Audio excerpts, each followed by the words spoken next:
तो बिहार में एनडीए के उम्मीदवारों की आज घोषणा हो सकती है। ज्यादातर पुराने चेहरे ही प्रत्याशी होंगे और सीट शेयरिंग पर फॉर्मूला तय हो सकता है। और आपको बता दें कि भाजपा 17, जेडीयू 16, लोजपा रामविलास 5, हम 1 और माफ कीजिएगा रालोमो में 1 सीट पर सीट शेयरिंग हुई है और भाजपा से संभावित प्रत्याशी के नाम सामने आए हैं। पश्चिमी चंपारण से डॉक्टर संजय जायसवाल, पूर्वी चंपारण से राधा मोहन सिंह या प्रमोद कुमार, मधुबनी से आलोक कुमार यादव, अररिया से प्रदीप कुमार सिंह, दरभंगा से गोपाल जी ठाकुर, मुजफ्फरपुर से अजय निषाद, महाराजगंज से जनार्दन सिंह सिग्रीवाल, सारण से राजीव प्रताप रूडी, उजियारपुर से नित्यानंद राय, बेगूसराय से गिरिराज सिंह, पटना साहिब से रविशंकर प्रसाद या फिर ऋतुराज सिन्हा, पाटलिपुत्र से रामकृपाल यादव, आरा से राजकुमार सिंह, बक्सर से अश्विनी कुमार चौबे, सासाराम से शिवेश राम या फिर ललन पासवान,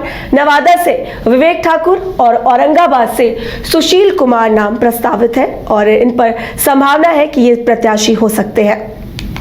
तो इस पर अधिक जानकारी देने के लिए हमारे सहयोगी गौतम जुड़े हुए हैं। गौतम का रुख करेंगे। गौतम, आज बिहार में एनडीए के उम्मीदवारों की घोषणा हो सकती है और ऐसा माना जा रहा है कि ज्यादातर पुराने चेहरे ही प्रत्याशी होंगे। क्या कुछ कहना चाहेंगे, कौन कौन प्रत्याशी हो सकते हैं एनडीए से?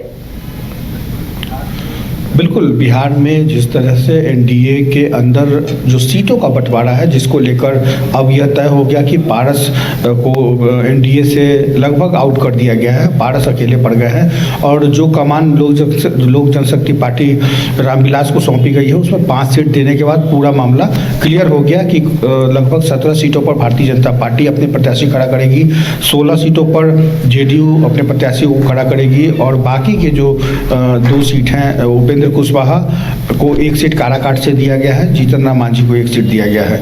कुल मिलाकर जो गणित है बिहार के 40 सीटों का वो लगभग स्पष्ट हो चुका है कि कौन कितने सीटों पर चुनाव लड़ेगा। तो ऐसे में भारतीय जनता पार्टी बड़े भाई की भूमिका में है और कुल 40 में 17 सीटें भारतीय जनता पार्टी के पास में है। अगर 2019 की बात करें तो 2019 में भी लगभग 17 सीटें ऐसे ही जो विनिंग कैंडिडेट हैं वो सभी इस बार कहीं ना कहीं भारतीय जनता पार्टी के ही चेहरे होंगे। और जैसा कि आपने जो लिस्ट बताया उस लिस्ट के मुताबिक जो भारतीय जनता पार्टी आज संभावित इन तमाम नामों की घोषणा भी करेगी, उसमें अगर कोई चेंजिंग ना हुआ तो पश्चिम चंपारण से तय है कि डॉक्टर संजय जायसवाल, पूर्वी चंपारण से राधा मोहन सिंह, लेकिन राधा मोहन सिंह को संगठन में एक बार फिर से केंद्रीय नेतृत्व या केंद्रीय संगठन में शामिल किया जा सकता है। तो हो सकता है कि उनके बदले प्रमोद कुमार का नाम सामने आ रहा है। वही मधुबनी से वही आलोक कुमार यादव रहेंगे, अररिया से प्रदीप कुमार, दरभंगा से गोपाल जी ठाकुर, मुजफ्फरपुर से अजय निषाद, महाराजगंज से जनार्दन सिंह सिग्रीवाल। तो सभी नाम लगभग वही है।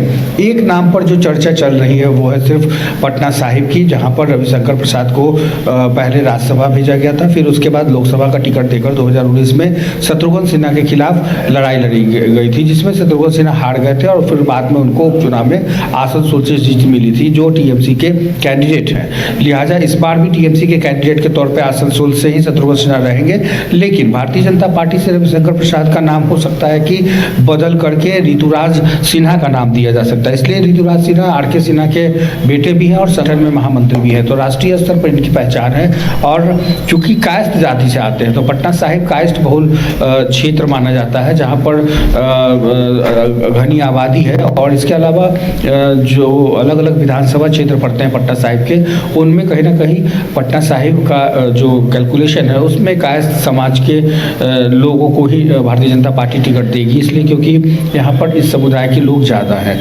लिहाजा ये जरूर कर सकते हैं कि नाम भले ही रविशंकर प्रसाद का हो या ऋतुराज सिन्हा का, अगर दोनों में से कोई भी व्यक्ति इस टिकट पर खड़ा होता है तो लगभग उसकी जीत पक्की मानी जाती है। लिहाजा इस बार जनता क्या तय करेगी यह देखने वाली बात होगी।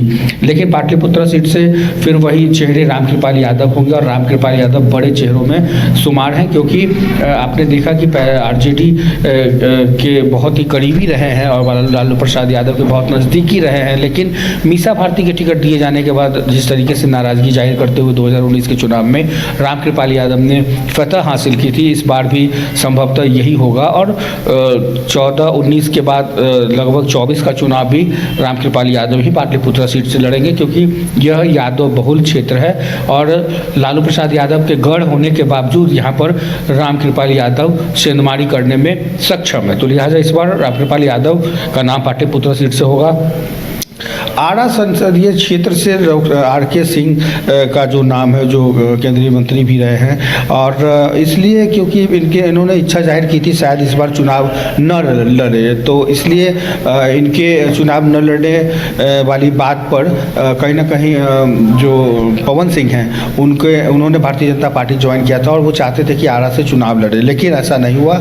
इनको आसनसोल भेजा गया पवन सिंह को, पवन सिंह ने वहाँ से चुनाव लड़ने से मना कर दिया। तो इस बार भी भारतीय जनता पार्टी की तरफ से RK सिंह ही वहाँ से कैंडिडेट के तौर पे होंगे आरा में। और इसके अलावा बक्सर से वही पुराने चेहरे होंगे अश्विनी कुमार चौबे। हालांकि भागलपुर सीट अगर बीजेपी के खाते में होती तो शायद वहाँ कोई एक चेहरा होता या फिर अश्विनी कुमार चौबे को वहाँ से लड़ाया जा सकता था, लेकिन इस बार भी बक्सर सीट से अश्विनी कुमार चौबे ही चुनाव लड़ेंगे। और यह क्षेत्र भी भारतीय जनता पार्टी बहुल क्षेत्र है, जहाँ पर कभी लालमुनि चौबे अटल बिहारी वाजपेयी के बेहद नज़दीकी थे, वो इस गढ़ में शुमार थे और उनके बिना पत्ता भी नहीं हिलता था। लेकिन अब वहाँ पर अश्विनी कुमार चौबे वहाँ से चुनाव लड़ेंगे। तो कुल मिलाकर वहाँ से कोई चेंजिंग नहीं है।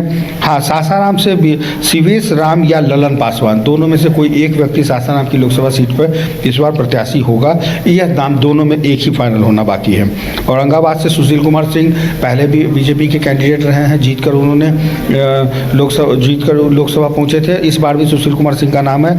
नवादा सीट बहुत ही दिलचस्प और मुकाबलेदार सीट मानी जाती है, इसलिए क्योंकि देखें तो 2014 और 19 की बात करें तो भारतीय जनता पार्टी पहले भोला सिंह वहां से सांसद हुआ करते थे, फिर उसके बाद गिरिराज सिंह को फिर वहां से बेगूसराय भेज दिया गया और उस नवादा सीट पर कहीं ना कहीं लगभग सभी दलों के प्रत्याशी अपने अपने जीत का दावा करते हैं। लेकिन नवादा सीट चूंकि इस बार पशुपति पारस के चले जाने से इस सीट पर भारतीय जनता पार्टी ने कब्जा किया और इस सीट पर जो संभावित है वो है विवेक ठाकुर का नाम। विवेक ठाकुर हम आपको बता दें कि राज्यसभा सांसद भी हैं वर्तमान में और पद्मश्री श्री डॉक्टर CP ठाकुर के बेटे हैं विवेक ठाकुर। और विवेक ठाकुर जिस जाति समाज से आते हैं यह नवादा क्षेत्र वहाँ एक बहुत बड़े समुदाय में है। तो कुल मिलाकर नवादा से विवेक ठाकुर का नाम है। तो ये संभावित सूची है फिलहाल 17 प्रत्याशियों की, जो भारतीय जनता पार्टी आज कभी भी इन नामों की घोषणा कर सकती है। तो देखना होगा कि बाकी के जो नाम हैं NDA की तरफ से JDU के क्या होते हैं, लेकिन इतना जरूर है कि बीजेपी के इन नामों में से ही इन संभावित सूची लगभग फाइनल कर दी गई है, बस घोषणा होनी बाकी है। जी, तो हम अपने दर्शकों को बता दें कि ये थे बीजेपी के NDA की तरफ से संभावित प्रत्याशियों की सूची।